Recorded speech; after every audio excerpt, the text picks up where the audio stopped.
एक बार राजा के सेनापति के पास था एक घोड़ा और एक गधा। घोड़े का इस्तेमाल जंग में करते थे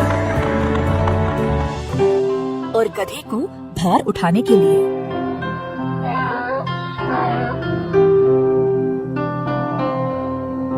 सेनापति घोड़े की अच्छी देखरेख करते थे, परंतु गधे को उतना ध्यान नहीं देते।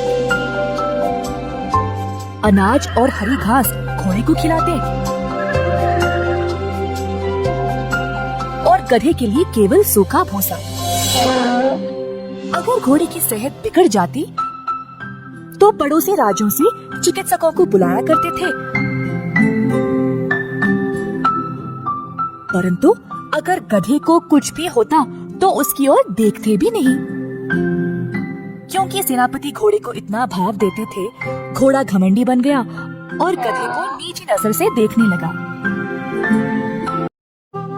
एक शाम गधा बहुत ही थक गया और अपने अस्तबल में चला गया। घोड़ा बोला, क्या मजदूरी वाला जीवन है तुम्हारा, तुम हमेशा ऐसे ही रहोगे। गधे ने घोड़े की बातों को ध्यान ना देने की कोशिश की, परंतु घोड़ा ताने देता ही रहा। हम दोनों का जीवन अगर मैं तोलूं तो तुमसे ज्यादा अच्छा काम मैं ही करता हूँ। सेनापति जी मेरा कितना अच्छा ध्यान रखते हैं और तुमको तो देखते भी नहीं।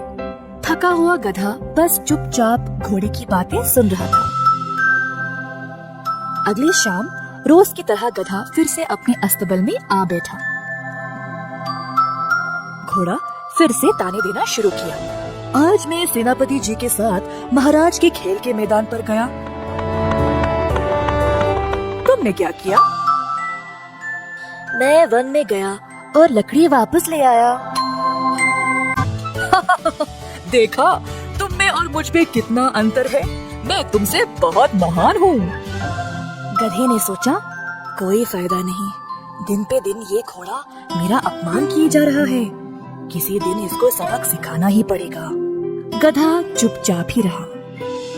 कुछ समय बाद पड़ोसी राज्यों के साथ सुलह हो गई थी और अब जंग की आवश्यकता नहीं थी। इसी कारण अब सेनापति को घोड़े की भी जरूरत नहीं रही और घोड़े से भी अब उनका ध्यान हटने लगा। अब जंग के घोड़े को भी भार उठाने का काम पर लगा दिया। घोड़े को भार उठाने की आदत नहीं थी, तो वो धीरे चलता था और बार बार भोरियों को गिरा देता। इस बात पर सेनापति को गुस्सा आया और घोड़े पर चिल्लाने लगे, ठीक से भोरियां भी नहीं उठा सकते हो। पूरा रास्ता सेनापति घोड़े को कोसता ही रहा। जब घोड़ा अस्तबल पहुंच गया, तब गधे ने कहा, देखा, मेरा काम करना तुम्हारे लिए कितना कठिन था। गधे की बात सुनकर घोड़े को अपनी गलती का एहसास हुआ। मुझे क्षमा कर दो दोस्त, मुझे अनुभव था ही नहीं तुम कितने मेहनती हो। मैं घमंडी बन गया और तुम्हारा मजाक उड़ाया। सच में मैंने बहुत गलत किया। तुम अपने काम में महान हो और मैं अपने में। सही समय ही बताता है कि कौन किस काम के लिए उचित है।